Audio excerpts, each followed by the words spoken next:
Do you often find that when you feel anxious in social situations that your thoughts begin to race at 100 miles an hour and it feels like there's no way that you can stop them? Your breath starts to shorten, your muscles begin to tense up, and it feels like there's no way to escape from this vicious cycle. Well, in this video, I'll give you some of the best strategies that I've used over the years to learn to break this and to gain some much needed relief. Hey there, I'm Neil and I struggle with social anxiety disorder for more than 2 decades. On this channel, every week, I'll be bringing you the best methods and strategies that I've used in my own life to feel more confident. When we're experiencing high levels of social anxiety, the irrational thoughts in our minds tend to go crazy and it feels like we'll never be able to get them to stop. Learning to be able to turn our attention away from these thoughts can go a long way to reducing our levels of anxiety. With practice, we can begin to learn to get out of our heads when this happens and make a real habit of it, and this will begin to develop a real sense of calm. Something I've been learning a lot about recently, and I think is a really good way to do this, is by using something known as mindfulness. Mindfulness is a non-judgmental awareness of our thoughts, sensations, surroundings, and emotions.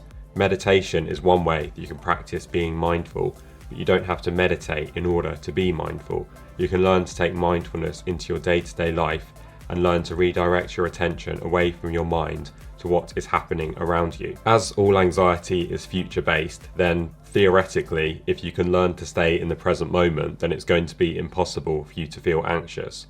If you're in a conversation with somebody and you're feeling anxious, then one of the best ways to practice doing this is to externally focus and listen actively to what the other person is saying. If you're not in a conversation and you're feeling socially anxious, as so often happens, then you can practice trying to ground yourself by focusing on your 5 senses.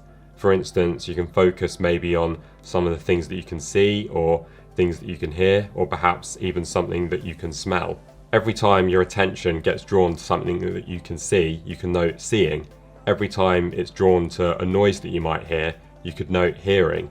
And you can even extend this to your thinking and to your emotions. So if you get drawn back to your racing thoughts, then you could just note thinking, or if there are uncomfortable emotions coming up in your body, just note them as emotions and just keep going with the exercise. While this may not be an instant cure and takes practice, it can be part of the healing process. It's something that you've always got available to you wherever you are, and anytime you experience anxiety, you can practice doing this to bring some instant relief. Focusing on your senses is one way that you can begin to practice mindfulness, but perhaps an even easier way and more efficient to begin with, if you've not done this before, is to actually turn your attention to your breath. So when you're out in public and you're feeling triggered, and again, your anxious thoughts are speeding up, practice turning your attention to your breath instead. Breathing is unusual in that it's a function that can be controlled by both the conscious and the subconscious parts of our brain. So naturally, like 99% of the time, we'll just breathe subconsciously without us even being aware that we're doing it. But we do have the power to transfer this and become consciously aware of it and slow down our breath. And when we're feeling triggered, then this can actually begin to bring the conscious parts of our brain back online. When we're in a stressful situation and we're feeling anxious and the fight, flight or fight response gets triggered, then we naturally go into our heads and our breath will begin to shorten. The rational parts of our brain, the prefrontal cortex, will have gone offline, so trying to think our way out of feeling anxious is just adding more fuel to the fire and isn't going to work in these situations. We can practice being mindful by turning our attention to our breathing, slowing it down, which will begin to bring our rational systems back online. We can even extend this and begin to focus on the moments between the inhale and the exhale to gain an even deeper awareness. Just like with the 5 senses exercise from before, the more we do it, then the better we're going to get at it.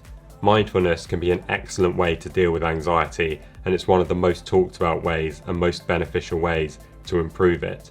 So these are just a couple of basic techniques that I've learned about and have used in my own life, and I'll be talking about more in upcoming videos. Another really good technique, and one that I started using a few years ago now when I first started trying to get on top of anxiety, is to practice loosening up your muscles. So when we're feeling anxious, again, our muscles will naturally sort of tense up, and our body will do this automatically just as a response to try and defend itself. You may not even be aware that you're doing this.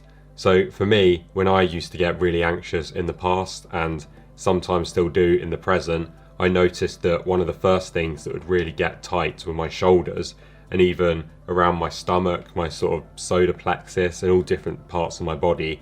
Once I really began to tap into those areas consciously, I began to notice just how tight my body was. The next time you're feeling triggered, see if you can check in with the different parts of your body and try and notice if any of them are feeling more tense than they normally do.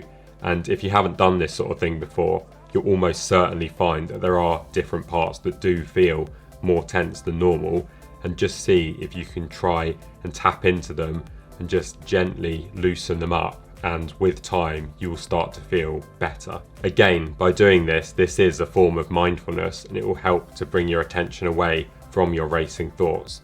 You'll find that most strategies to social anxiety are paradoxical, and by doing the opposite of what your brain is trying to get you to do in these moments will actually help you to loosen up and to become a lot more relaxed, because you're not actually in any real physical danger at the time. Your brain has just sounded a false alarm.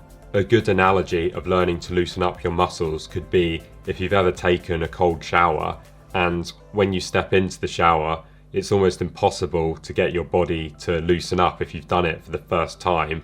And as soon as the cold water hits you, it's really difficult. But if you just bear with it and you gradually try to loosen up your muscles, then with time, it actually starts to feel a lot better, and your body realizes that the water is actually not a threat and it's not going to kill you. So the same can be said for social anxiety. This loosening up your muscles strategy is actually something that you don't even need to feel anxious to start practicing. You can actually practice this in the comfort of your own home by doing something like listening to a progressive muscle relaxation recording. By listening to one of these recordings, you can actually practice tensing up certain muscle groups and relaxing them so that you know what it feels like when they're really tight, so it makes it easier to identify that and to actually practice loosening them up. So the next time you're feeling anxious in a social situation, it'll be a lot more easy to do. I used to have real difficulty feeling relaxed when I was out in public. Even doing the most simple things like walking down the street or being in the office and walking around there when there were other people, I would often feel very tense and jumpy. And even just walking back to my desk, or if someone walked past when I was at my desk, sometimes I would jump just because I felt so tense and on edge. If somebody was walking towards me or even kind of suddenly came across my path, then I'd often make sudden, very erratic movements in an attempt to kind of move out their way. And this actually didn't help the situation, and it would actually sometimes lead to Mexican standoffs, and it would kind of feel quite awkward, and it was something that used to bother me quite a lot before I learned to actually slow down. So this made me go into my head and my thoughts would just race at 100 miles an hour.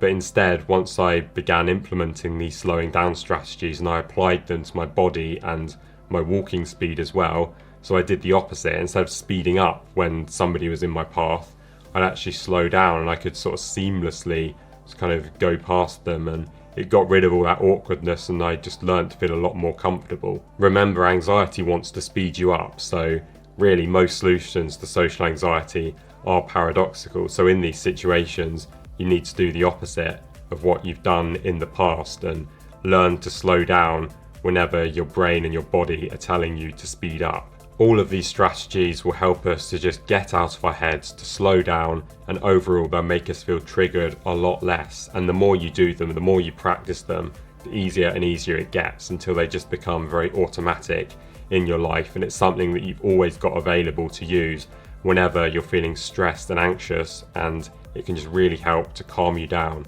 and to make you feel a lot more grounded. If you enjoyed this video and you want to watch more, then check out my next one, where I'll be talking about ways that you can begin to challenge the thoughts that lead to so much social anxiety. Thank you so much for watching. Don't forget to subscribe, and I'll see you in the next one. Cheers.